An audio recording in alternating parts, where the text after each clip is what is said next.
Hello, everybody, and welcome to Friday Apocryphal Podcast, your one-stop shop for everything Friday Apocryphal and podcast, and boy, do we have a show for you today. Today we are covering the Wisdom of Solomon, chapters 10 through 12. Whoa, ladies and gentlemen, and boys and girls. Oh, no. And oh, no. everyone else, I guess. There's Machine logic-generated algorithms that are somehow biased against us and crawlers on the internet. Hello. Guys, I can't remember all that. Trolls. Why not? Pseudo-trolls and forum like readers only. You know, Andalites those guys. and yerks. Yep. Okay, there we go. Let's just add more things. Orcs. Yeah. Let's add orcs. Orcai. Gotta include those guys. Hobbits. Mm-hmm. Vulcans and Romulans. We're reading the Wisdom of Solomon. Yes, Yeah. yes, we are. Yeah, we are. And this part of wisdom that we are covering today is going to be kind of a retelling of the plagues and the Exodus story. Incredible. This part of the Wisdom of Solomon, the Anchor Bible version by David Winston.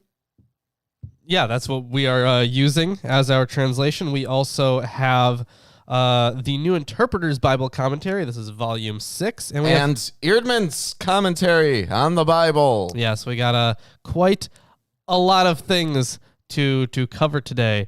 And speaking of Exodus, Like Peter Gabriel. Passover Oh, no, is that's coming Genesis. Oh, yeah, Passover.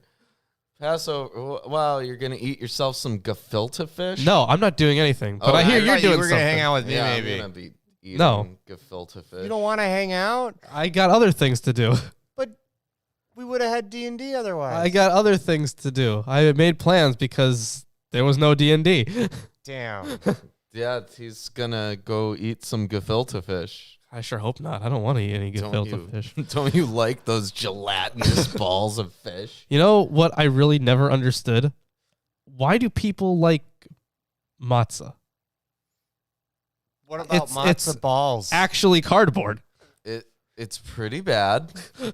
I'll give you that. I mean, don't they add spices sometimes to some of them, like herbs and whatever? no. No.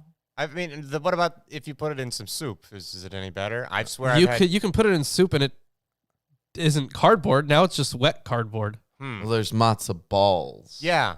Are those different? Yeah, they're different. Okay.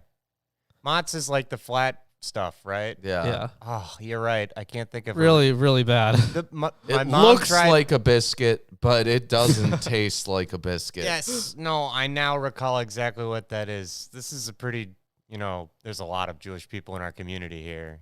Yes, hello. Here we are. Yeah, No, let's point out that matzah is disgusting, right? A lot of Jewish food is disgusting. really not that Like, not that great. You don't want matzah. You don't want gefilte fish.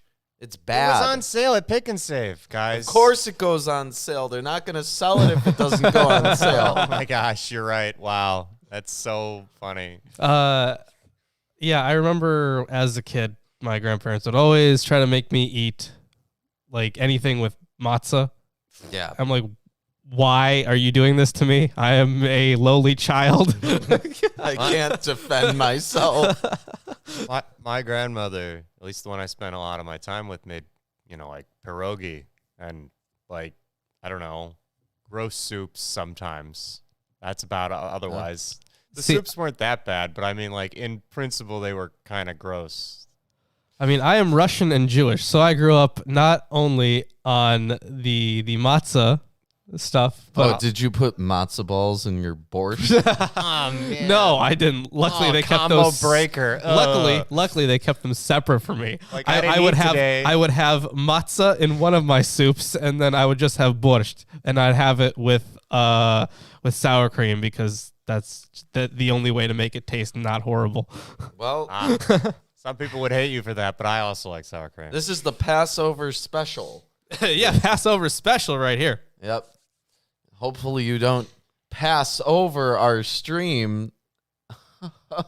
Wow, that's special, Ruben. We just lost all of our viewers. Thanks, Ruben. Yeah. Anyways, I do have some introductory notes. so do I. Oh, all right. Why don't you read yours first? I will. So, for this chapter, the translation to the third major part of the work, this is from Erdman's commentary, the translation to the third major part of the work is signaled by the phrase which concludes chapter 9, and we're saved by wisdom. Chapters 10 through 19 use the Pentateuchal history of salvation to illustrate themes already presented in chapters 1 through 9, though two major excursus introduce new themes. In the Old Testament, these reviews of salvation history are usually presented in the form of praise. For example, Exodus 15, Judges 5, and he lists off a couple more. Our author intends to use his for apologetic and instructional purposes, but the pull of the genre very quickly takes over. By verse 20, he is directly addressing God precisely at the point where he is thinking of Exodus 15. The contemplation of what God has done for his people impels him into the praise mode, like it's God has entered praise mode. Like it's a setting. No, he's talking about the author. Gotcha. And thereafter finds it difficult to extract himself from it. So it goes on into some praiseworthy stuff. Just a few more notes here as to what we would expect for the chapter. So most commentators understand the function of chapter 10 as a link that joins the eulogy of wisdom in chapter 6 through 9 to the midrashic treatment of the Exodus events in chapters 11 through 12, which we will be covering today. It does admirably well by continuing the praise of wisdom through examples of her accompanying the righteous of humanity from Adam to Moses, and by introducing the final theme of the book. Of course, we talked a lot about wisdom last week. So, this section, 1 through 21, of chapter 10, says, wisdom's saving and punishing power is here illustrated by the enumeration of 7 righteous heroes and their wicked counterparts. Although the contrast is not consistently carried out, we have Adam, Cain, Noah, generation of the flood, Abraham, the nations confounded in their wickedness, Lot, Sodomites, Jacob, Esau, Joseph, his critics, Israel under Moses, the Egyptian oppressors under Pharaoh. Of the 7, only Adam is not called dikaios. The idea of wisdom's repeated efforts among men through her envoys, writes M.J. Suggs, is elaborated in Wisdom 10 through 11 into a new interpretation of Heilsgeschichte, in which Israel's history is seen as determined. Is that German? I'm gonna guess. Okay.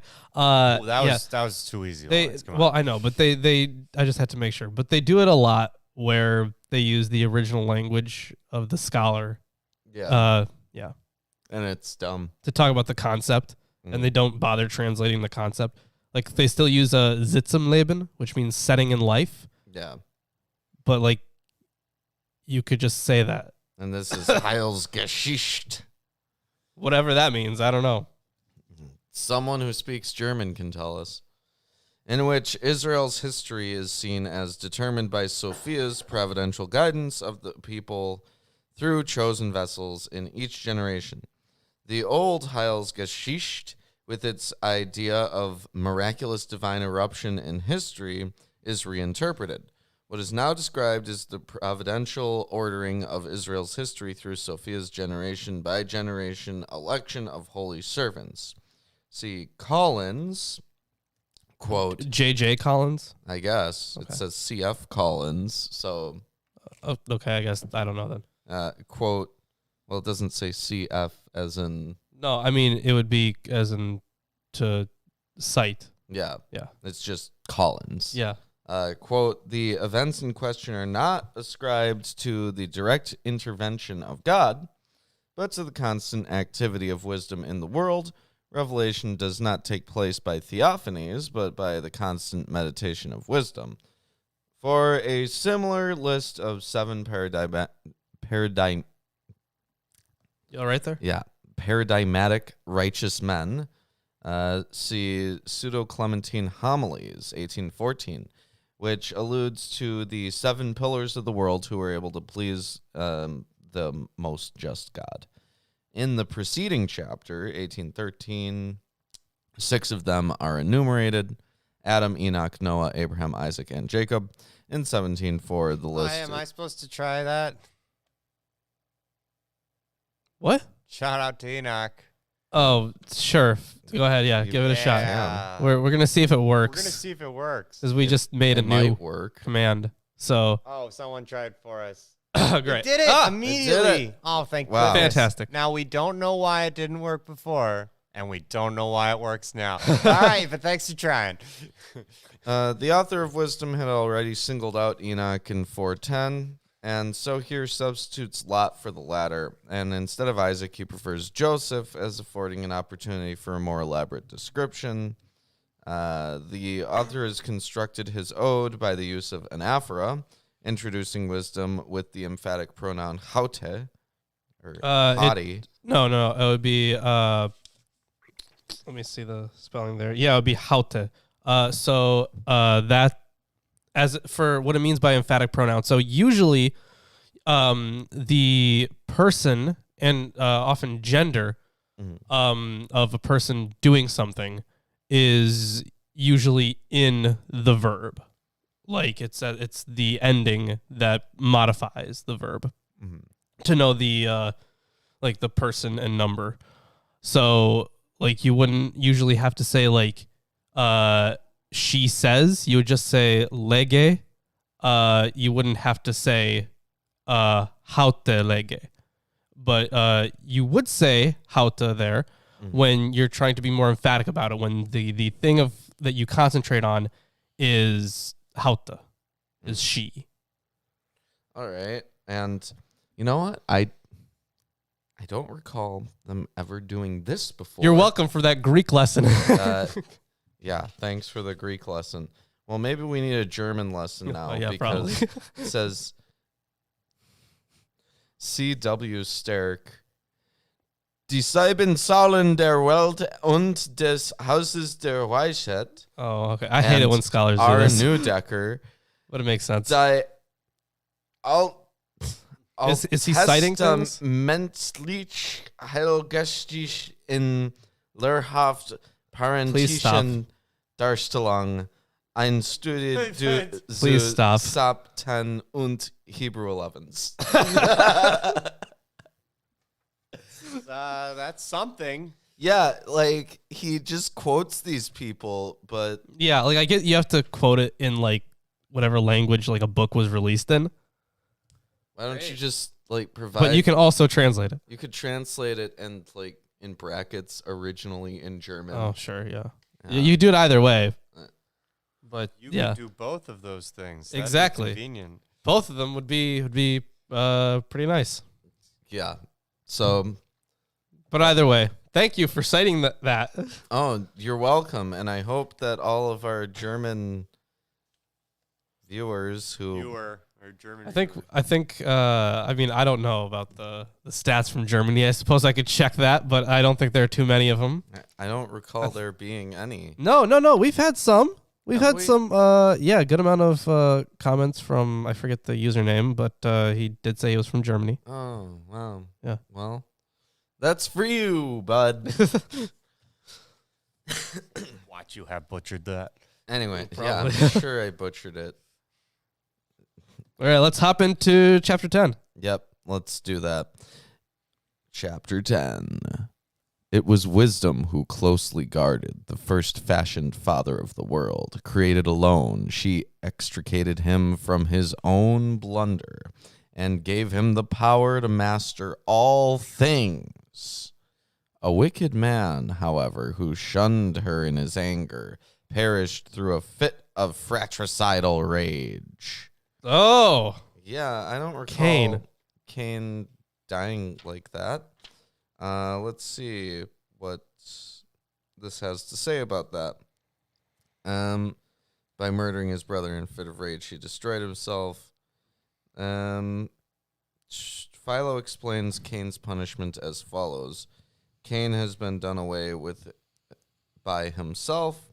For the soul that is extirpated from itself, the principle of the love of virtue and the love of God has died to the love of virtue. Ginsburg has suggested that Philo seems to be explaining allegorically a legend according to which Cain never died. Oh. For rabbinic legends concerning Cain's death, see Bereshit 11. So yeah, 3 details from the Genesis account of Adam are singled out to show wisdom's protective role for all humanity. He has been created alone. He transgressed. He received the strength to rule over all things. And then going off to Cain. So in contrast to Adam, Cain is described as having departed from wisdom and anger, and as a result, he is said to have perished. When his sacrifice of the fruit of the ground was not accepted by God, Cain became exceedingly angry and plotted to kill his brother Abel.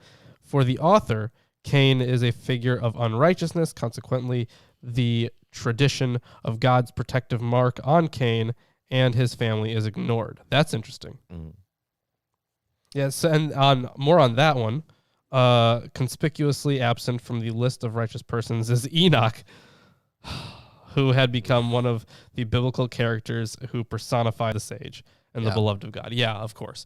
Although it's... Well, Cain can't have died because if he died of natural causes, that would be an act of God. And according to God's rules for the mark of Cain, if he gets... Yeah, whoever killed him would, have it, back on them sevenfold. Yeah, so... Therefore, it just gets a bigger mark. It really, Man, it really must just be a huge mark at some point. It really just means incompleteness, in fullness.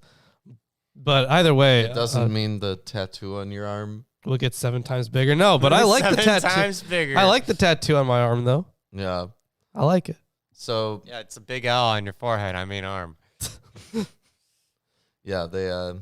So if Cain dies of natural causes, that means God gets punished. I don't know. You could. I'm sure there's a way to argue against that.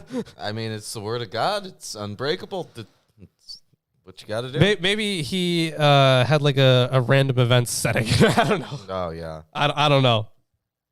Anyways, let's continue. When the earth was flooded on his account, wisdom again came to the rescue, piloting the righteous man on a plain wooden hulk. There was other stuff on there, not just wood. Right. It was she who, when the nations... yeah, apparently so. So here,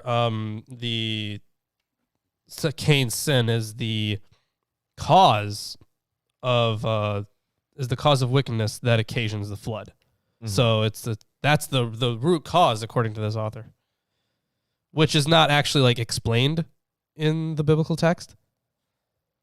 Hold on. There's a bit here.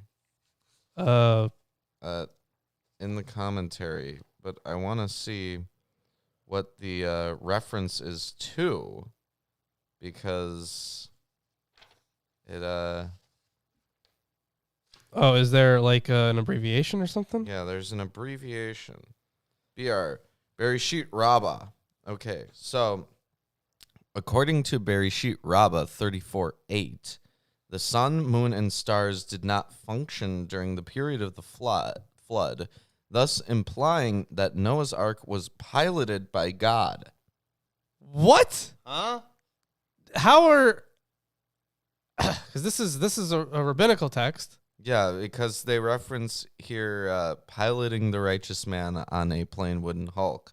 So this is a reference to oh my God, this rabbinical idea that the ark was piloted by God because the sun, moon, and stars didn't function. So, okay, so they're not. Are they suggesting then that time stopped, or is that a suggestion that they stopped, time went on, but God was in control for whatever reason?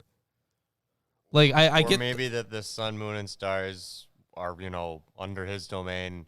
Sure. Yeah. Well, And that's obvious. therefore guided by him, and so if that need we're talking translated about the boat, ark. Yeah, the boat, the ark. Yeah, exactly. Yeah, so God can he just guided say it. that There's no sun, moon, or stars. You can't see it. I suppose. That's how do rabbis get some of this stuff? This is the oral tradition that they talk about. Maybe they're, just bullshitters. or like I'm sure that there was maybe they even noticed some problem.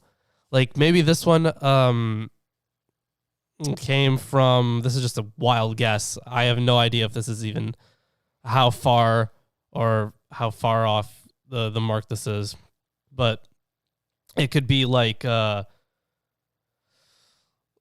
if they were thinking about the power of God in relation to the power of, or I guess Noah's ability or something. Like because biblically speaking, you could very easily make an argument that, well, the only reason that Noah's able to do this is because God gave him the ability to. Like that's not hard to see in the text. But that rabbinical author that they cited goes further and says that it was God taking full control of it. Mm-hmm. So I don't know. They're just removing a middleman, I guess, it seems, to give more power to God, even though like God isn't really like diminished in the story. Like I don't know why you'd do that. So maybe it's something else. Self-centered guy. Well, give him more credit. Yeah, maybe it's something else then. I don't know. Also, Pseudo-Phocylides 131, it says, Agrus kai polias Sophiae kai nea kai berna. That's in Greek. Yeah, wisdom directs the course of lands and cities and ships, where Kybernetis is a title of Isis. So interesting. Maybe this is taking a jab, but I don't know. Seems spurious. So either way, so actually in the Genesis narrative, here's actually something interesting. Mm-hmm. Even though it starts with actually. So actually, in the Genesis narrative, Cain's murder of Abel is treated only as the first expression of violence among humans, which eventually leads to the wickedness that occasions divine wrath in the form of a flood. The earth is described as being saved by wisdom, so wisdom steers Noah. Being saved by wisdom who steers Noah, a righteous man, on a paltry piece of wood. The author singles out the fragility of a piece of wood, referring to the ark, to highlight the directive quality of wisdom's action for humanity. So this is instead to bolster wisdom, or to show that wisdom was around back then doing things. It was she who, when the nations in their single-minded wickedness were put to confusion, recognized the righteous man and kept him blameless before God and steeled him against pity for his child. It was she who rescued a righteous man when the ungodly were perishing, and he escaped the fire that descended on the 5 cities, which were turned into a smoking waste as a testimony of their wickedness, with plants that bear fruits before they ripen, and a pillar of salt standing there as a memorial of an unbelieving soul. That's Lot's wife. Yep. Wonder if there's turn into a smoking waste as a testimony of their wickedness. So the 5 cities, we talked about this when we went into Genesis. These are Sodom, Gomorrah, Admah, Zeboim, and Zoar. The last was actually spared for the sake of Lot. An earlier tradition, however, apparently spoke of the destruction of all 5. It has a quote, I guess, from Encyclopedia Biblica or something. Okay. In one of the famous Ebla tablets, the full list of the 5 cities is given, the same names in the same order as in Genesis 14. This is the first non-biblical confirmation of the cities of the plain, and the date of the tablets must be somewhere around 2500 BCE, give or take a century. The tablet in question is a trading document and naturally attests the existence of the cities at that time, But there's now significant evidence that the period is not far from the time of Genesis 14, and that we must look for the setting of the story in Genesis 14 in the same pre-Sargonic period of history, namely the third millennium. This is from David N. Friedman in Private Communication. All right, then. I can hit my skeptic button on that. Ooh, is there a button for that? No. I gotta hit that? No. I'm looking at this commentary. There's nothing about that specifically Yeah, because in there. this comes from private correspondence with Friedman. Right. I'm not gonna doubt that these cities existed back then. Well, for Philo, the 5 cities represent the 5 senses.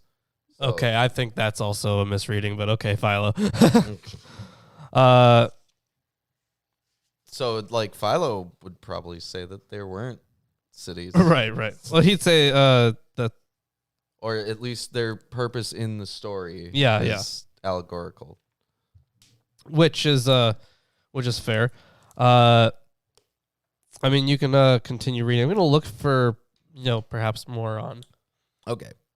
You're gonna look for moron? Yeah. No, more on the section that he just read. Yeah, that sounds like a biblical character. Moron. For having passed wisdom by, they were not only distracted from a knowledge of the good, but also left behind for the world a monument of their folly, so that they were unable to go undetected in their failure. But wisdom rescued her servant from troubles. It was she who guided a righteous man, fugitive from his brother's wrath, on the straight path. She showed him the kingdom of God, and gave him knowledge of holy things. She prospered him in his toils, and multiplied the fruits of his labors. When men in their greed tried to get the better of him, she stood by him and made him rich. She sedulously guarded him from his enemies, and secured him from ambush. She gave him victory in a hard contest, that he might know that godliness is more potent than all else. It was she who would not abandon a righteous man sold into slavery, but rescued him from sin. She descended into a dungeon with him, and when he was in chains, she did not leave him until she brought him imperial sovereignty and authority over his masters. She gave the lie to those who found fault with him, and she bestowed on him everlasting honor. So this is Joseph, and then the dude's wife, right? Mm-hmm. I think it was the Pharaoh's wife, right? Potiphar's? I thought it was the captain of the guard. Or the captain of the guard, maybe? Yeah. Because I don't quite remember. Yeah, but I think it was it was Potiphar. That was the name. Mm-hmm. Although I could swear that story was a bit more unless I'm getting it mixed up with another one. I could swear that one was a bit more aggressive on the woman's end. Wasn't it? Or am I thinking of a different one? Or am I thinking of the version in Jubilees? You might be thinking of the version in Jubilees. Yeah, I was I think I'm thinking of that one. Yeah, that was the one where she gets all and there's references in here to a struggle with the angel, right? hold on here. So one might have expected Isaac to have been listed among the For Jacob, not Joseph. But Joseph is in the last right, bit there. The dungeon bit was what was it? He was dealing with a few different people that he predicted dreams for, or interpreted dreams for. So he did get authority over his masters. Basically, he was put in charge of all of Egypt. Yeah, sort of. So Joseph here. What's interesting though? One might have expected Isaac to have been listed among the illustrious persons whom wisdom has aided. The author selected Joseph, perhaps because the trials he faced in life were more amenable to showing wisdom's creative power to transform situations of distress into occasions of divine blessing. Joseph was known for his... Oh, man, I used to know how to pronounce this word.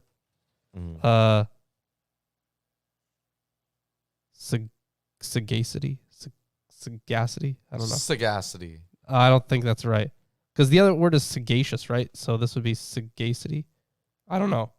It's probably sagacity still. I have no idea. In his interpretation of dreams and in his rising to great heights within the ranks of Egyptian government. However, the author passes over the sapiential themes already present in the Genesis narrative and concentrates instead on 2 episodes: the attempted seduction of Joseph by Potiphar's wife, which eventually caused his imprisonment, and his rising out of prison to the heights of power. Yeah, I think that was I think it was still very aggressive in Genesis. It just became more aggressive in Jubilees. Yeah. So, either way, wisdom did not abandon Joseph in his solitary position.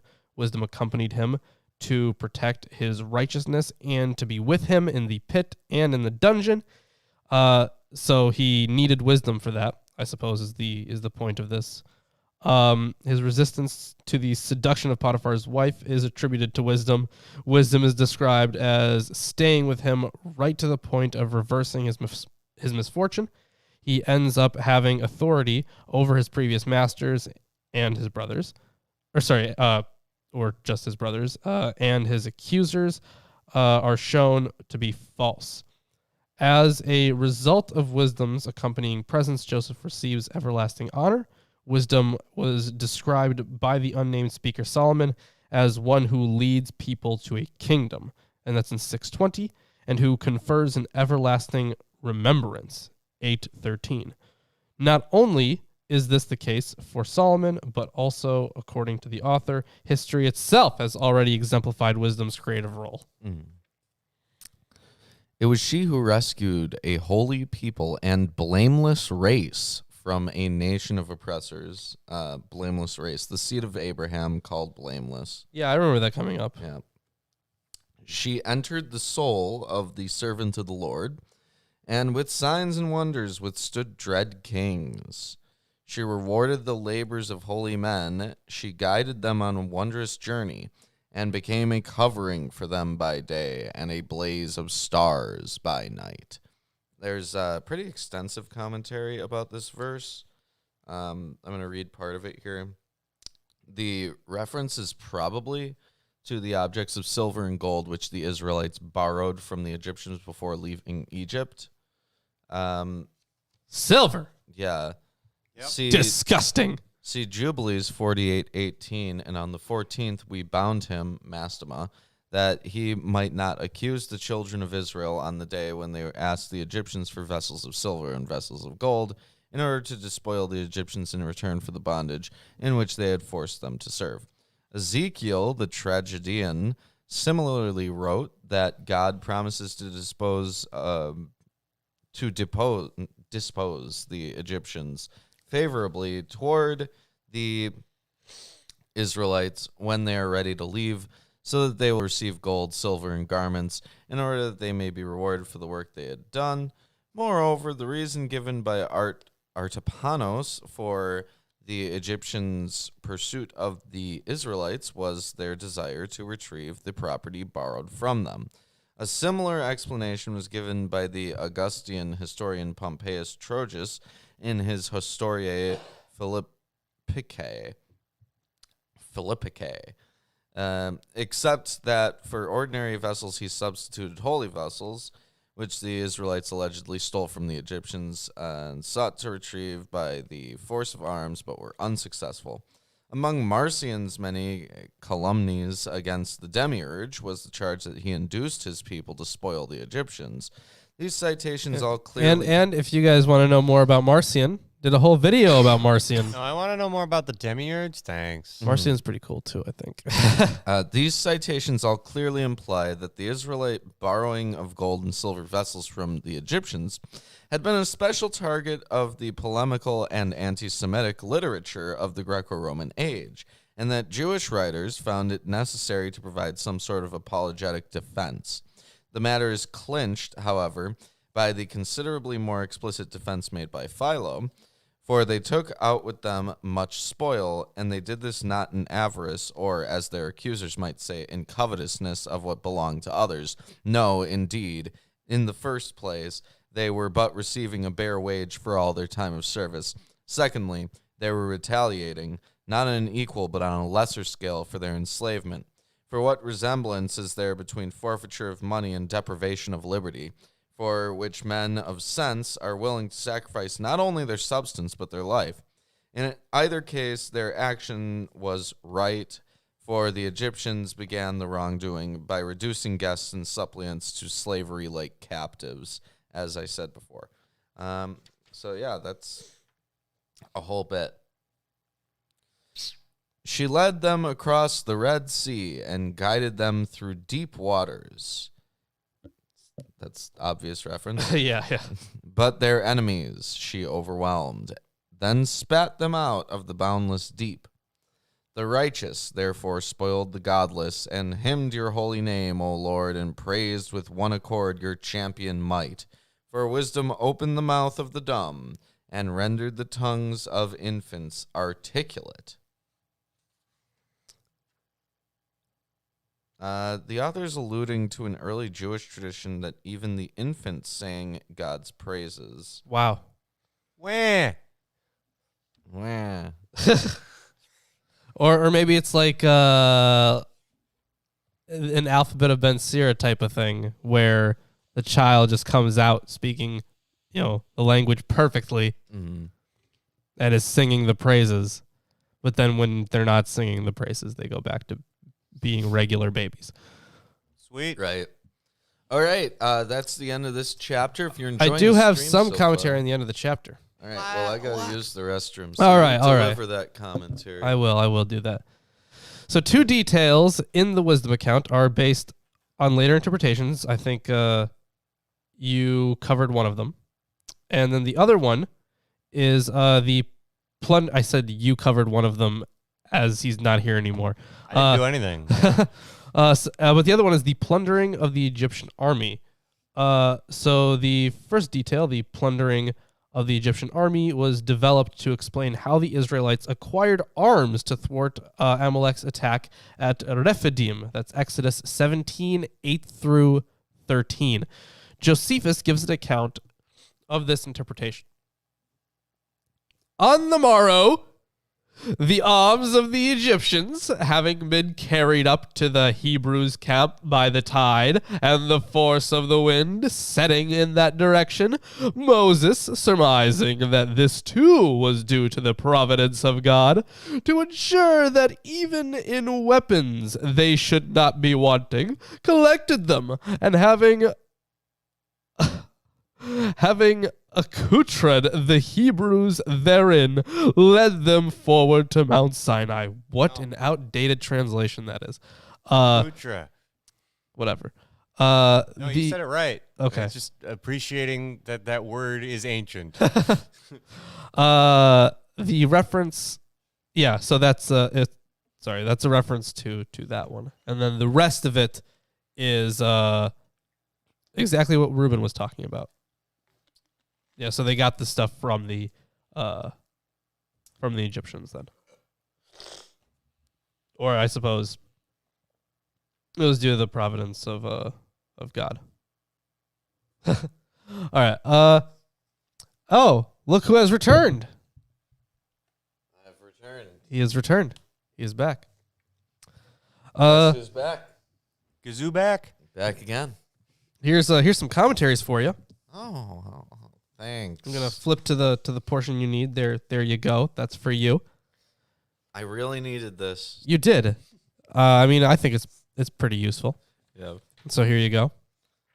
It's pretty useful. All right. So If you have any, this is a whole section that we're getting. yes. So we talked earlier in the show about how the last chapter that we read there, chapter 10, was meant to link these next this part that we're reading now and the part that we read before.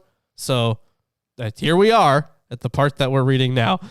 Yeah, so out of Eerdmans, this says, the clue to the overall structure of chapters 11 through 19 comes at 11:15, reprised at 18:8.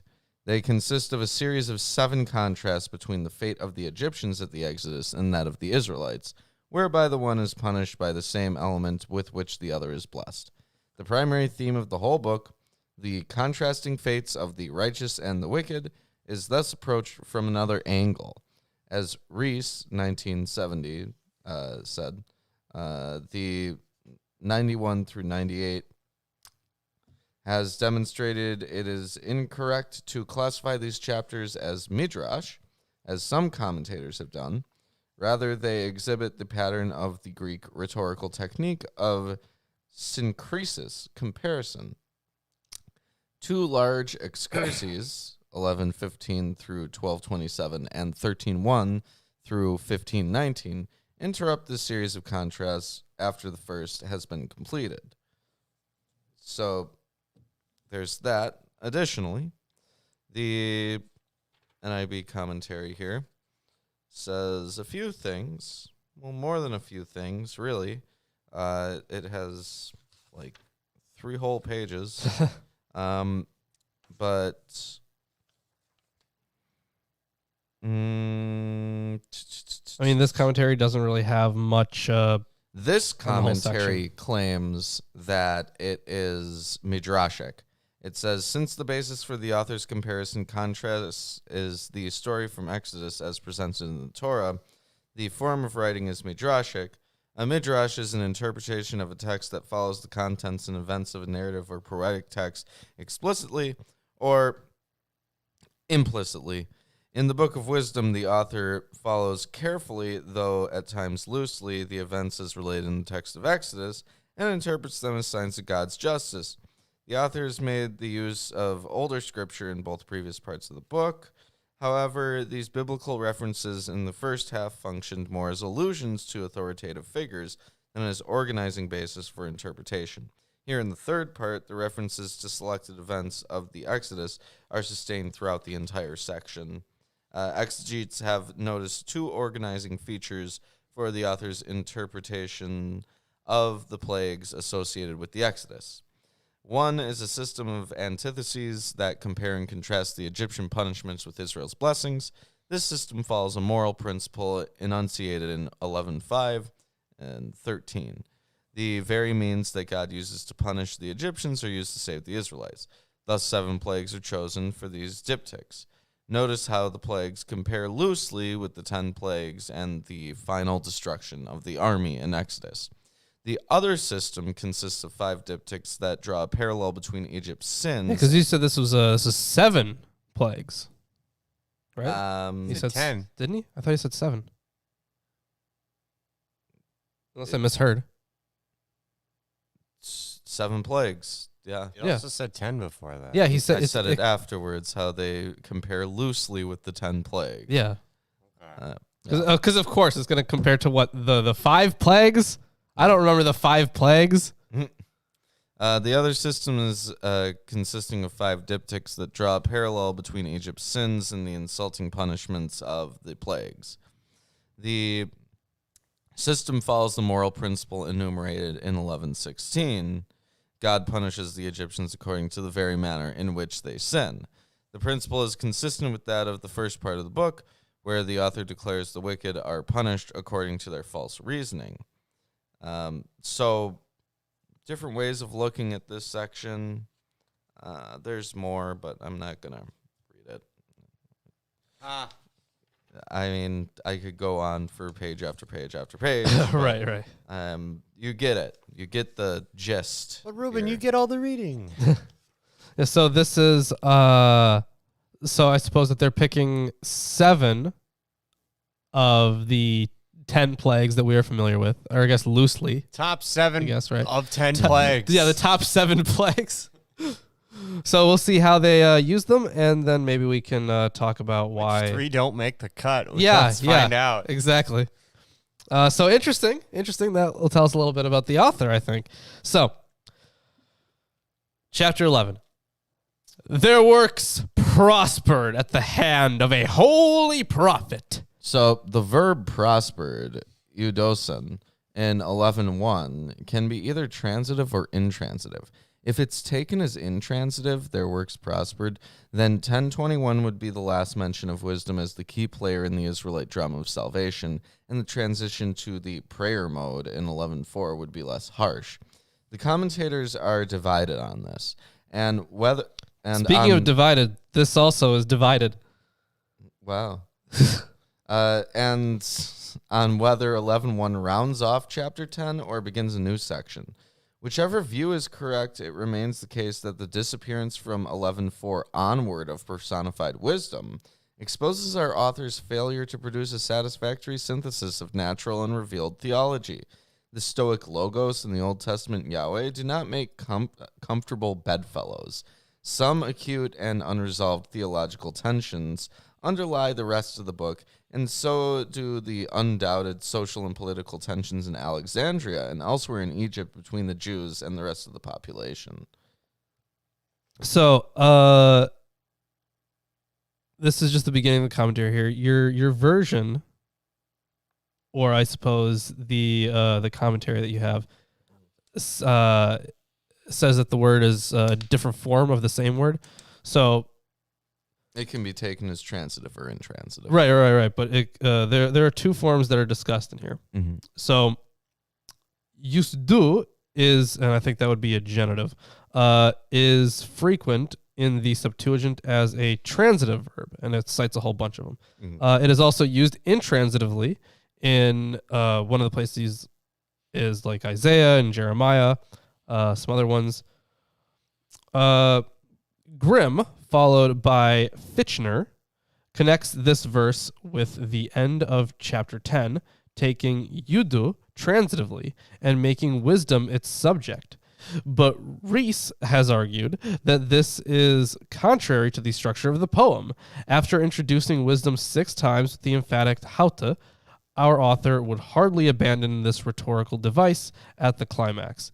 I don't know about that one. You'd be surprised. Yeah, they just give up on those. No, like sometimes like when you're reading like ancient Greek and there's like this whole huge section of alliteration, it just stops for whatever reason. I'm not saying that it would go on for forever or anything. Well, but they it do a stops break. Like this is common in poetry, right? Well, there's I'm not even talking about poetry. Oh well, but in poetry, since it is a poem, it's pretty common, though it's not universal, that if you have a longer poem, there's like a break in the beat so that they can like switch it over to a different series or a different like kind of like, not entirely like, but kind of like Salah. Salah, yeah. Yeah. So. Or like this, if I push this button here, it'll be. All right, are you going to push a button? That was a break. Okay. Myself. If you say so. So continuing on here. So after introducing wisdom 6 times with the emphatic hauta, our author would hardly abandon this rhetorical device at the climax. Rees therefore retains the verse with Ziegler at the beginning of chapter 11 and translates it as follows. Their works succeed at the holy prophet's land.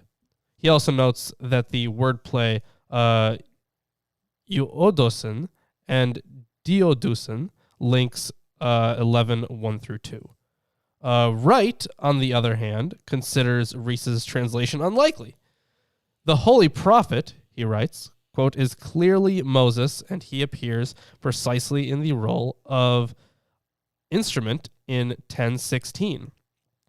In chapters 11 through 19, God acts directly, and Moses appears only secondarily. So 11:1 would provide a discordant introduction to 11:19, but goes quite naturally with what precedes as a summary.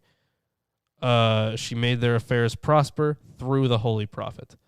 If the wordplay eudosin and diodusin links 1 through 2, it is not a mock crochet.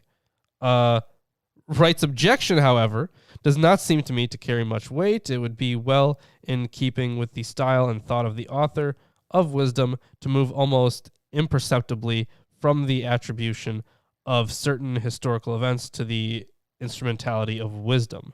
or the prophet she inspires, to their attribution directly to God, since with him, as with Philo, wisdom is in reality the divine mind, and therefore virtually synonymous with the deity. I don't know if a lot of people would agree with virtually synonymous there, but I agree on that's a bit much. the close link there. Yes, I would see that. But interesting arguments. I think from the arguments that we have read that You've been enjoying these arguments we've had today.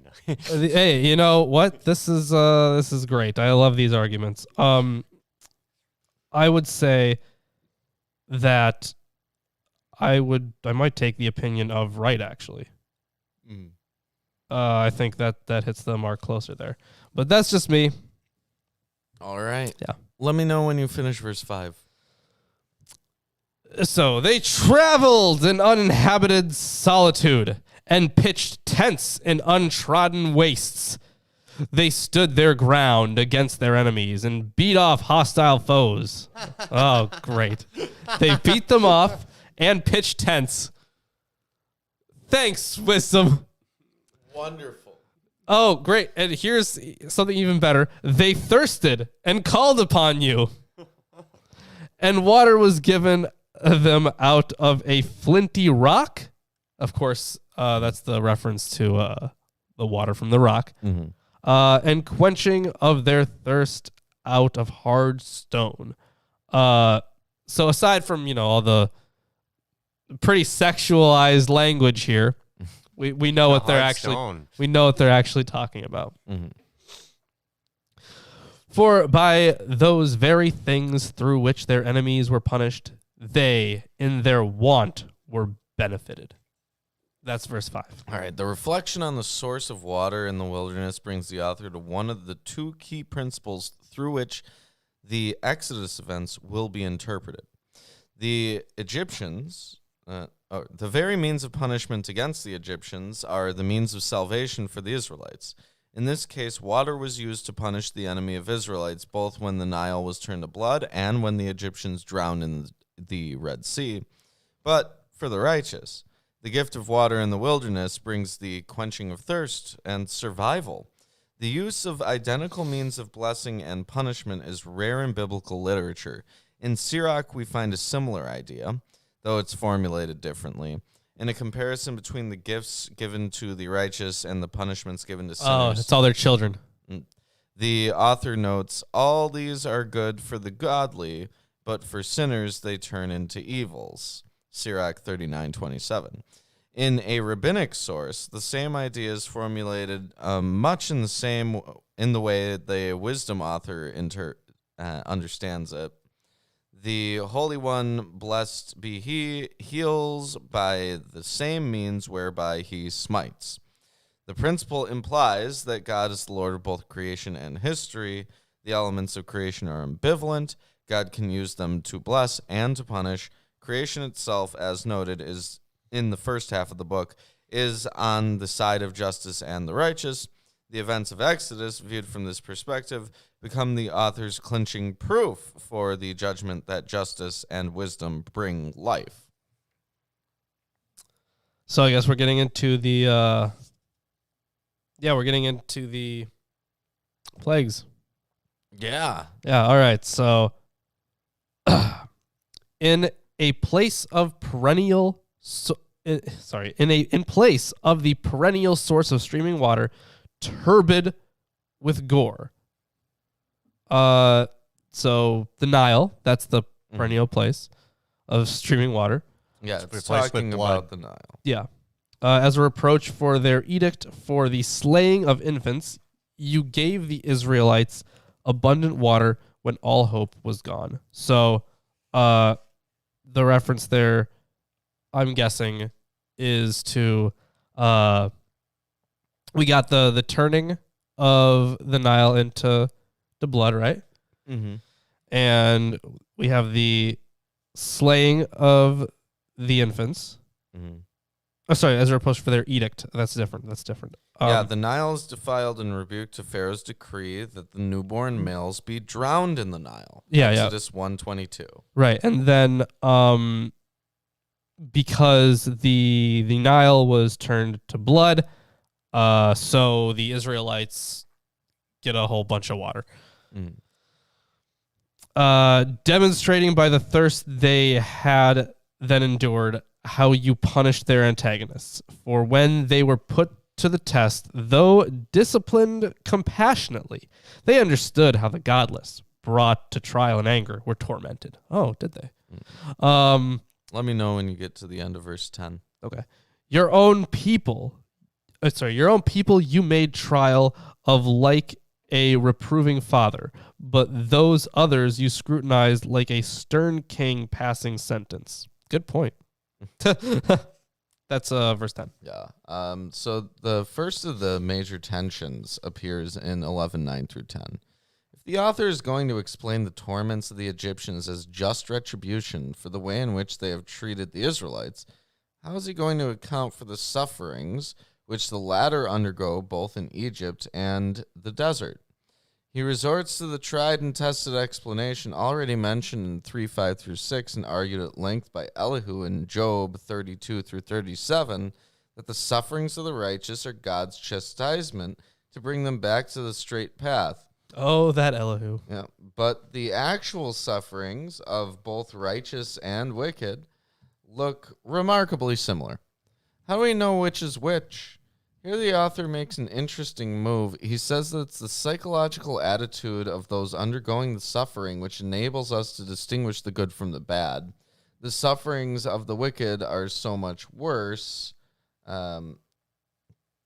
because they realize their suffering is for the benefit of the righteous. And this is going to be expanded on in the upcoming verses. Great. Let's hear about the suffering of the righteous. Both at home and abroad, they were equally devastated, for a twofold pain overtook them, and a groaning over memories of things bygone. When they learned that through their own punishments the others were being benefited, they took note of the Lord, the castaway, whom formerly, during the exposure of infants, they had scornfully disowned. They came in the event to admire, having thirsted in a manner unlike the righteous. So that's the end of a section of this. 1 through 14. 14. Yeah. So the conclusion to the diptych focuses on Moses, on both his tenuous clinging to life at birth and his power as an adult. Moses had narrowly escaped the death sentence decreed by the Pharaoh. Now, at the end, the Egyptians are forced to marvel at the events wrought by Moses, both in Egypt and in the desert. The formulation of this scene is reminiscent of the scene of judgment in the first part of the book. In the final scene of judgment, the ungodly are amazed at the salvation of the righteous. With anguish, they recognize that those whom they had held in derision are numbered among the children of God. Similarly, with Moses, the Egyptians marvel at the one they had cast out and exposed to death. So a little bit more here, some commentary. So a twofold pain. They were pained both at their own calamity and the fact that it brought deliverance to the Israelites. I see. Yeah, it says, when the ungodly realize that the righteous are blessed through the very means by which the wicked are punished, their anguish doubly increases. Classic. Yeah. All right. Chapter does go on. Mm-hmm. Just a different part here. And they're labeling this as an excursus, nature and purpose of divine mercy. In repayment of, can't even read right now, in repayment for their wicked and witless reasoning, by which they were misled into worshiping brute reptiles and worthless beasts. Gods of Egypt. Ooh. You sent against them a swarm of creatures devoid of reasoning. I see. Okay, so because they worship stuff like frogs, or because they have a frog god, right? Yep. Kek. And because they have gods that look like a whole bunch of different animals, he sent some different animals. Now, this is this is actually a very interesting point to bring up, because a lot of scholars believe that the plagues were written as a polemic against Egypt. Mm-hmm. Well, this principle is both similar to and distinct from the long-standing principle of taliation, lex talionis, an eye for an eye, a tooth for a tooth. In the law of talion, the damage to or injury of the claimant is equated with the punishment of the culprit. For the author of Wisdom, the principle of retaliation equates the means of punishment to the sin. The idea of the similarity of the means of punishment to the means of the injury emphasizes the inherent relationship between sin and its consequences. As a clearly enunciated principle, it is an idea that is seen infrequently in ancient texts. Perhaps the closest parallel to the author's principle can be found in the Testament of the 12 Patriarchs. Quote, "For by whatever capacity anyone transgresses, by that also he chastised." So, end quote. All right, continuing on here. Yeah, I'm looking for potentially more commentary on that, but there isn't, sadly. So 11:15 through 16 begins the second of the How series. about I read 16? Okay. So you sent them a swarm of creatures devoid of reasoning, that they might know that by those things through which a man sins, through them he is punished. That's So 16. Yeah. this begins the second of the series of contrasts, Plague of Strange Animals.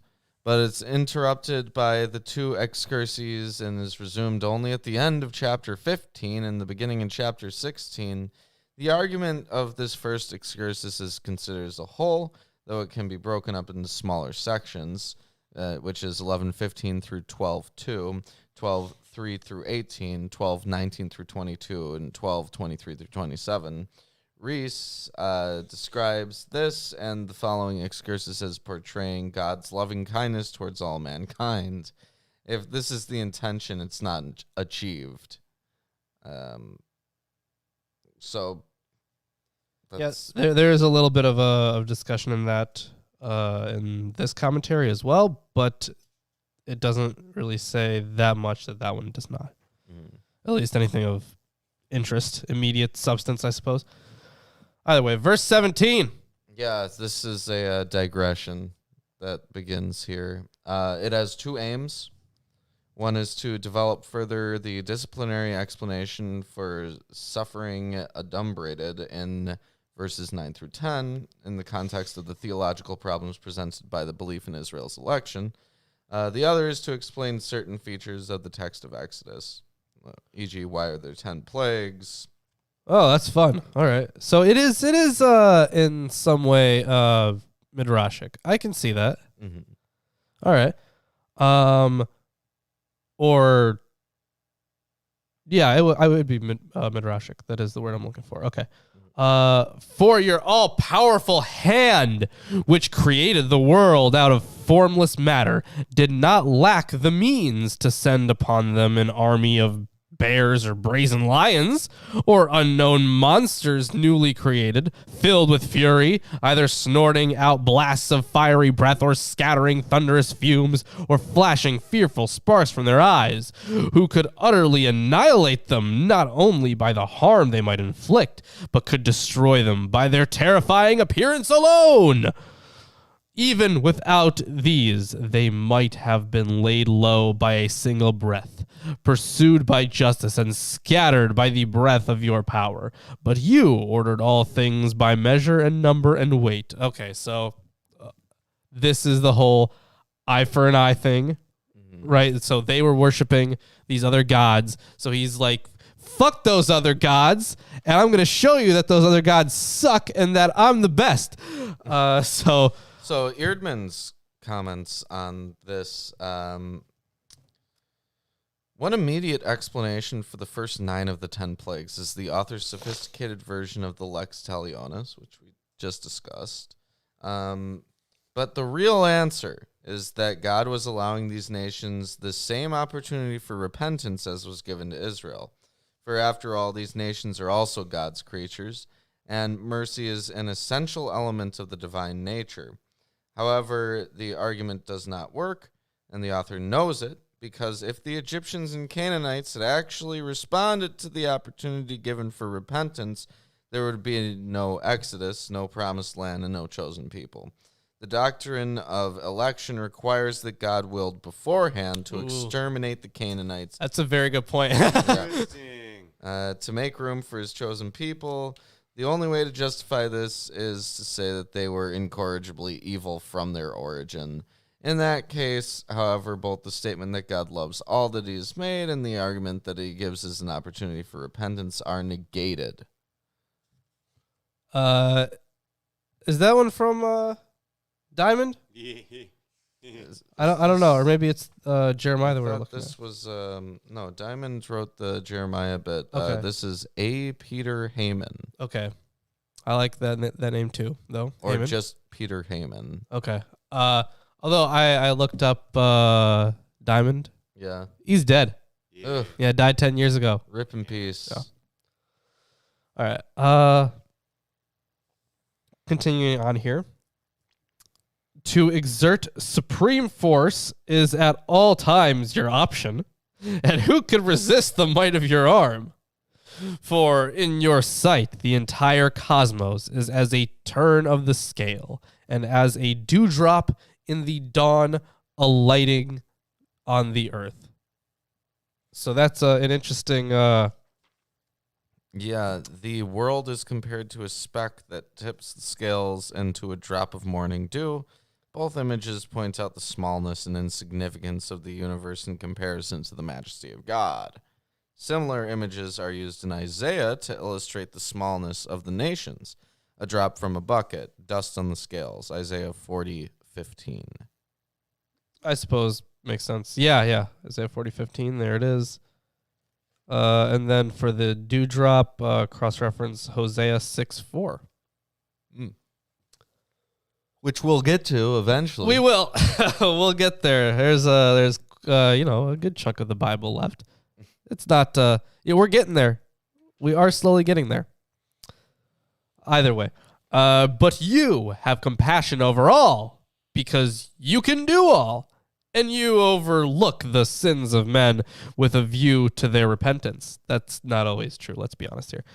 For you love all that exists and loathe nothing which you have created. For if you had hated anything, you would never have fashioned it. He's been angry a bunch of times, though. I'm trying to remember if there was a verse where it said that he hated something. I'm Pillars. pretty sure he hates certain things. Well, but Pillars are an abomination. like you would think that, right?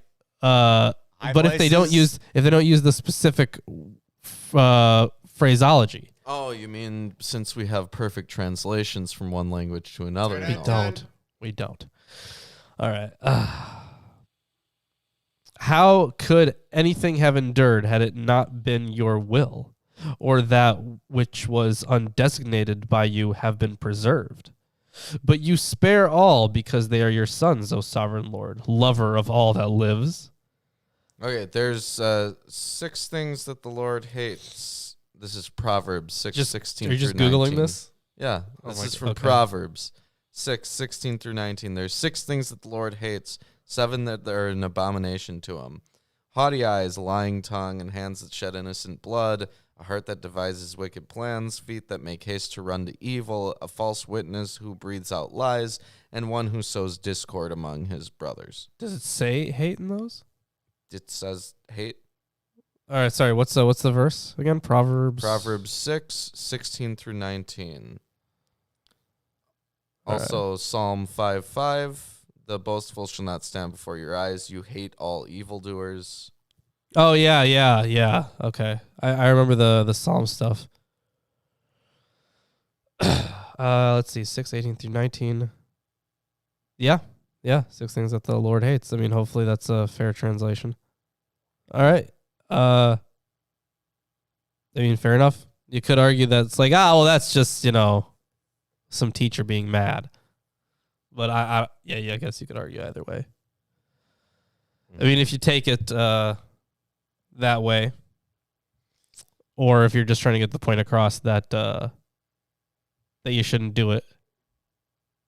Revelation 2:6. Yet this you hate the works of the Nicolaitans, which I also hate. Well, we did a whole thing on Revelation. I guess I Yeah. did a whole thing on Revelation. Yeah, you did. Because I like Revelation. It's a fun book. And,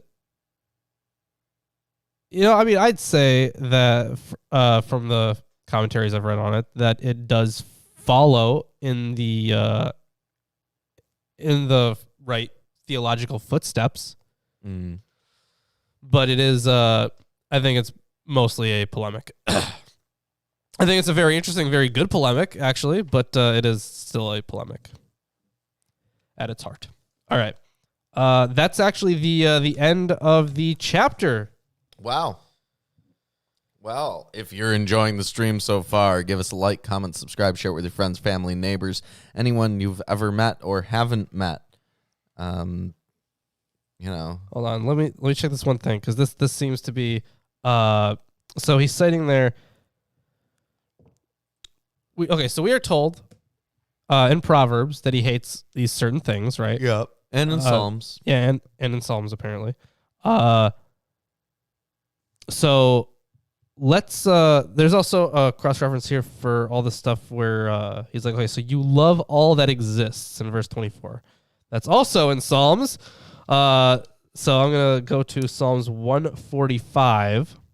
This is Psalm 145, 8 through 9. So it's fairly later. And if you want to know more about those Psalms, well, we cover them in our episode in which we cover them. All right, so what was that, 8 through 9? All right. The Lord is gracious and merciful, slow to anger, and abounding in steadfast love. The Lord is good to all, and his mercy is over all that he has made. I don't know on proper translations and stuff, but take that however you will. That's just an interesting. These are interesting theological outlooks. Yeah. All right, so I'm gonna hand this over to you. So, and you probably should know this. The first two verses of just chapter thrown 12. in there. Yep. Wonderful. Here you go. Well, chapter 12's mixed up in the middle of Oh, that's great. commentaries. That's great. Okay, that's amazing. So let's see if there's any. At some point they should. I mean, I guess it would be very. It wouldn't be useful at all. It'd be very not pragmatic to just change like the verses and the divisions in these books. It would throw off fucking everything. So I could see why they're not doing it. Although it would be maybe ultimately it'd be helpful. Although it would stir a lot of confusion for quite a while. Oh, because 1,000 years of commentaries would be out of date. But then if the book survives for multiple thousands of years, then it would overall be of more utility. Right. Yeah. Anyways, chapter 12. For your imperishable spirit is in them all. For this reason you correct those that err little by little, and jogging their memories by means of the very things in which they go wrong, you admonish them, so that they may be released from your vicious ways and put their trust in you, O Lord. So there is some commentary here on the section that goes through the part that you just finished. So the passage 11:21 through 12:2 is what? He sneezed. Oh, he Did you sneezed. hear Okay, that? I muted myself. I thought he said something. All right. So the passage 11:21 through 12:2 is stamped through and through with the value of universalism, which characterizes sapiential literature in general. God is merciful to all, loves all things that exist, and spares all things. The universal goodness of God is affirmed within the polemic against Israel's opponents. The power and mercy of God extend to all of creation. This is quite remarkable for a work that clearly is marked with polemics against the injustice suffered by the Jewish community in the diaspora.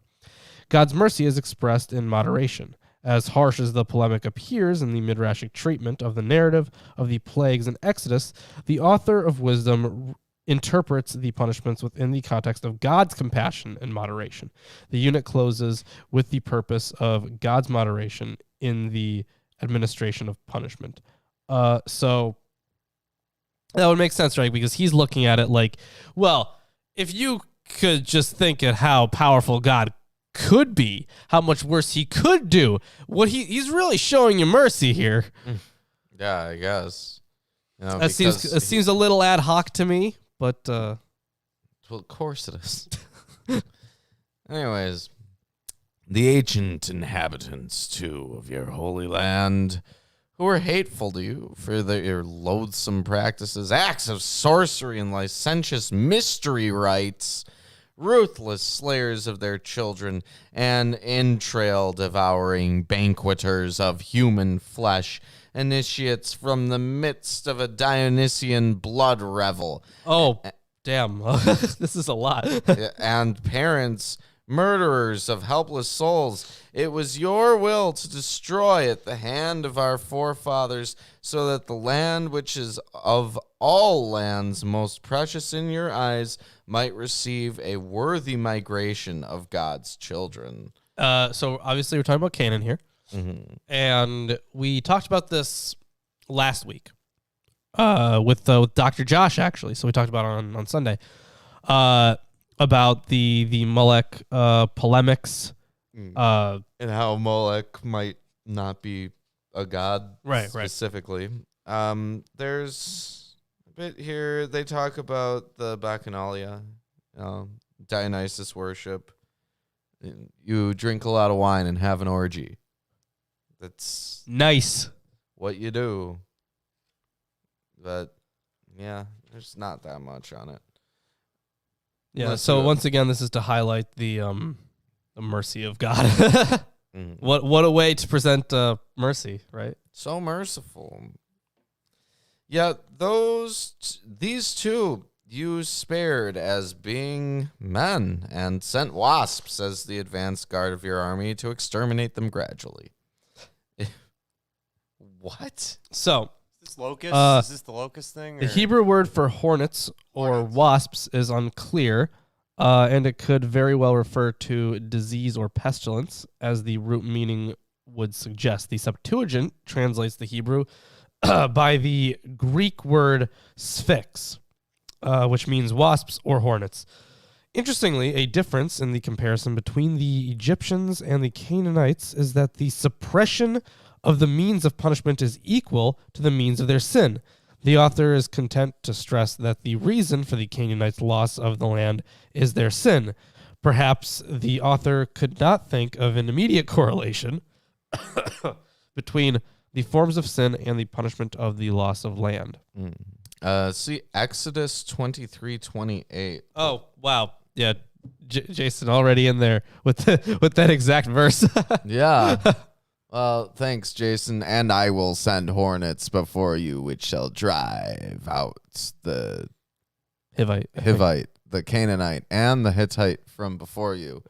Also, Aelianus, De Natura Animalium 11:28, reports that a swarm of wasps drove out the people of Phaselis on the east coast of Lycia. That is interesting. Yeah. The wasps have been getting in our way for so many years. Yeah, they suck. It was not through inability to subject the godless to the righteous in pitched battle, or with cruel beasts or a relentless word to wipe them out at once, but judging them gradually. You gave them space for repentance, not unaware that their seed was evil and their viciousness innate, and that their mode of thought would in no way vary to the end of time, for their race was accursed from the very first. Nor was it out of wariness of anyone that you granted them amnesty for those things in which they sinned. For who shall say to you, what have you done? Or who shall take issue with your decision? Who shall bring a charge against you for having destroyed nations of your own making? Who shall come as an avenger of the unrighteous to plead their cause before you? You know, I'm pretty sure that's happened in biblical narratives. Mm-hmm. Like where there are people pleading with God. Not only that way, but like sometimes they convince them, right? Mm-hmm. Abraham. So the reference is to a curse laid upon Canaan, Genesis 9:25 through 27. But there's no hint in the biblical text of a curse which entails moral degeneracy. Jubilees 22:20 through 21 says, Canaan erred, and all his seed shall be destroyed from off the earth, and none springing from him shall be saved on the day of judgment. So there's something. Yeah. Outright racism, folks. There it is. Like how can they complain that this is being destroyed? Yeah, you made it. Can't possibly complain. So what verse was that? That was the end of verse 12. Verse 12. Okay. You can continue. Yeah. For neither is there any God beside you who cares for all to induce you to demonstrate that your verdict was not unjust, nor is there a king or ruler who shall be able to defy you in regard to those whom you have punished. But being just, you manage all things justly, counting it out of keeping with your power to condemn one who is not deserving of punishment. So God doesn't have the power to do so. Well, it's not in his nature to punish someone who is not worthy of it, is what they're saying. Like he wouldn't do that because it's not in his nature. That's just not the kind of being that God is. It's a nice apologetic you got there. For your might is the source of justice, and it is your mastery over all things which causes you to spare all. You exhibit your power when there is disbelief in the perfection of your might. I mean, yeah, he's done that, I suppose. At least in the Bible, he's done that. Yeah. Otherwise, No, probably not. Sorry, author of wisdom. You're wrong. Yeah, you're wrong. Just wrong. And the insolence of those well aware of it you put to confusion. But while disposing of might, you judge in fairness and govern us with great forbearance, for the power is yours whenever you will. Do you have any commentary on when people are not acknowledging God's might, how he might show himself? I'm sure that if there is commentary, it's references to biblical stuff, because that would make sense. All the high places. Because the interesting thing is that there's just not no a word of it commentary here. at all. There's not a word of it. Not on that verse. Oops. Yep. Wow. Yeah. So this section, 19 through 22, verses 19 through 22. Yeah. According to Stein, the author is here addressing himself to a question which would at this point inevitably arise in the reader's mind. If God, as the author himself testifies, knew that the seed of the Canaanites was evil, and that their mode of thought would in no way vary to the end of time, and that the Egyptians would stubbornly resist a change of heart, why did he go through the empty charade of giving them space for repentance?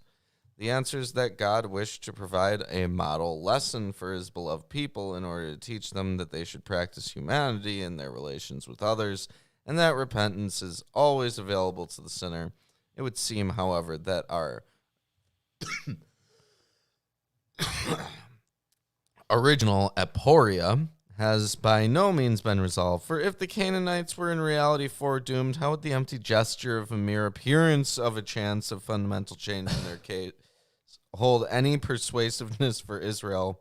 The answer, I believe, lies in the author's conviction, shared by many religious thinkers of the ancient Near East, that God has bestowed on man the privilege or burden of moral choice. And only in very rare instances does he ever interfere in this process. The author indeed deliberately chooses to ignore an example of such interference in the case of the Egyptians, namely God's hardening of Pharaoh's heart. Thus, even in the extreme case of the Canaanites, whose viciousness was innate and whose doom was sealed in advance, God did not bypass their capacity to make choices in spite of its futility.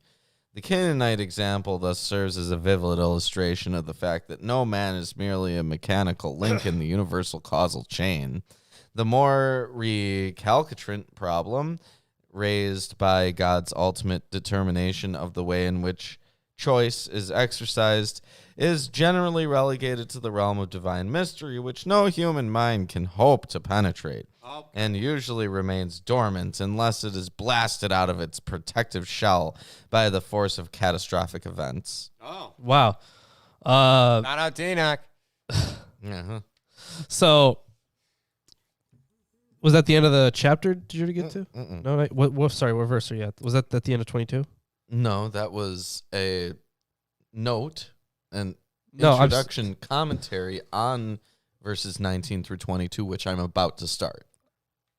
Oh, okay.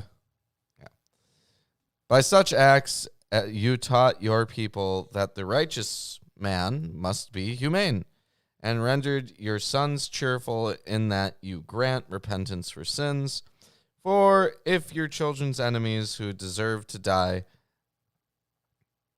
you punished with such care and indulgence, allowing them time and space to work free from their wickedness, how conscientiously did you pass judgment on your sons, to whose fathers you have sworn covenants full of good promise? We then are thus chastened, but our enemies you scourge 10,000-fold, so that when sitting in judgment we may meditate on your goodness, but when judged ourselves we may look for mercy. And now I'm in the last section of this chapter, which is 23 through 27. So the concluding section of the first reflection on the moderation of God returns to the punishment of the Egyptians. In this context, this unit returns to the theme of the opening section of the digression and prepares for the second digression on false worship. Yeah, going back. In itself, it continues the theme of the second diptych, namely, the animals that torment Egypt are understood as punishment in accord with the sin of animal worship. This section could very well have been a part of the second diptych before the two major theological reflections were inserted into the text. I just thought that was interesting. Cool. So let's finish off this chapter. Yeah.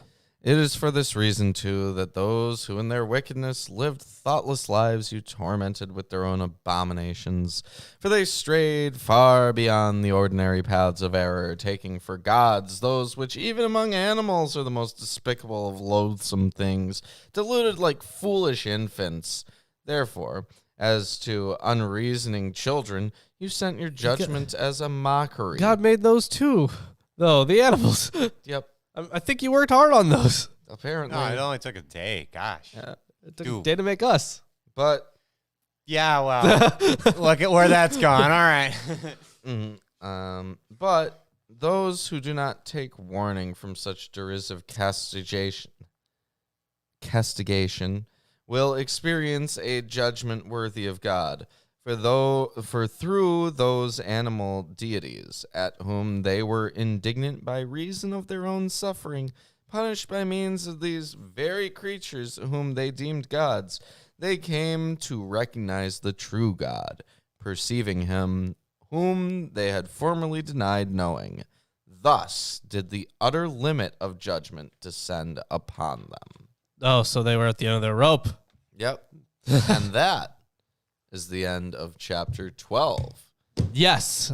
So thank you everyone for joining us, and for all the people in the chat that liked using the commands. I like that people are using those, and I like that they are working. Yeah, we don't know what was up with that, but we're glad it functions now. Yeah. So on Sunday, we are going to have Jim Majors on, and I think we're going to be finishing Jeremiah. Yeah, we are. Whoa, at the end, it'll be the end of the month, too. And then the week after, we're going to be probably finishing Lamentations. It's not that long. Yeah. I think it's like just a couple pages, right? Yeah. I mean, we can just. So it's an episode's worth. Yeah, it is. It is an episode worth.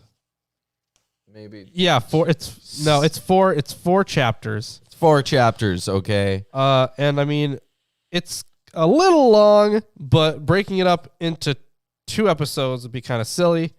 It would. Plus, we're gonna have Landon too. Oh, we're gonna have Landon too. Yeah, aside from Landon 1. Improved Landon. We're gonna have Landon 1 and Landon 2. Mm-hmm. Yep. So I don't. I'm glad we have other commentaries, because I don't really feel like getting like a whole extra commentary for Lamentations. I'm gonna be honest with you. Yeah. I mean, I'm gonna have to eventually, at some point in my life, at some point in my studies. Maybe. But if you decide to write a paper about Lamentations at some point. I mean, maybe. I don't know. I don't know. Maybe there's something super interesting in there that I have looked over. Well, we'll maybe. find out. Yeah, we will. We will find out, and we're gonna find out in one episode. Yep. So, if you enjoyed the stream today, give us a like, comment, share with your friends, family, neighbors. Check out our Amazon wish list, where you can add books to this table that we can read on the show, or use as sources for future videos, or just read, I guess. Yeah. I have been slowly kind of crunching away at a video about the suffering servant, because I feel like I have to completely rewrite the Akhenaten thing that I started, because the script is like almost done for Akhenaten, but it just feels off. I'm gonna send it to you, actually. Okay. You can just tell me where I'm going wrong, because it just feels off. It feels too robotic. You using a skeleton, or? I mean, like I have. Well, I'll look over. Yeah, it's. I want to finish it, but like after reading it over, I'm like, this is just too. There's nothing. There's no soul in here, if you know what I mean. Yeah. Like it's a very. Forgot to write the soul. You need more ruach. It's a very mechanical kind of script, and that's a hurdle I'm trying to get over. But in the meantime, I've just been kind of reading a lot of stuff about the suffering servant, about the servant songs in general. So I want to make a video about that, because I think that'd be really cool, and we have a lot of sources on it. Cool beans. So I think that's the news there. Patreon. Yeah, you can get that script once it's finished, before the video even comes out. Yeah. And you could win T-shirts. You could be on the show. You could join in our hangouts, get books that we self-publish. Yeah. Got a lot of good stuff. A lot of good stuff on the Patreon. A lot of stuff. And, if you just want to get yourself a T-shirt, we can pin a T-shirt. I think I have a new one. Yeah, there's the new one. There's the new one. Yeah, nothing new under the sun. Oh It's already selected. I'll just pin it then. Yeah, we have a new T-shirt that is available for your purchase on Teespring. Yeah, we're just getting as much as we can out of And whoever Ecclesiastes. wins this next T-shirt giveaway might choose that one. Yeah. If it's Landon, he gets it. He's already getting it. He doesn't have a choice. Oh, he does. He's getting more. But you know what? Landon has some competition now. But you know what? Knowing Landon, You know what? he is he's a mastermind. He can somehow hack the universe, I am sure, Using to large primes. make it go in his favor. So, Landon needs more competition. I've discovered the equation that allows me to walk through walls. That's incredible. Yes. Yes, but did you get the equation to walk back through walls? No. No. Only one-way trip, man. Why would I need to walk back through walls? I mean, Just to see what's in the wall. Who knows? Through the window, All right. through the wall. Oh my God! Stop. All right. Facebook So and thank Twitter. you everyone for joining us. Facebook and Twitter, of course, for your Yep. follow. And we will See you on Sunday, and then Friday. the following Friday. But you can see Gonna us be any day of right the week. here, but videos on demand. It's YouTube. Yeah.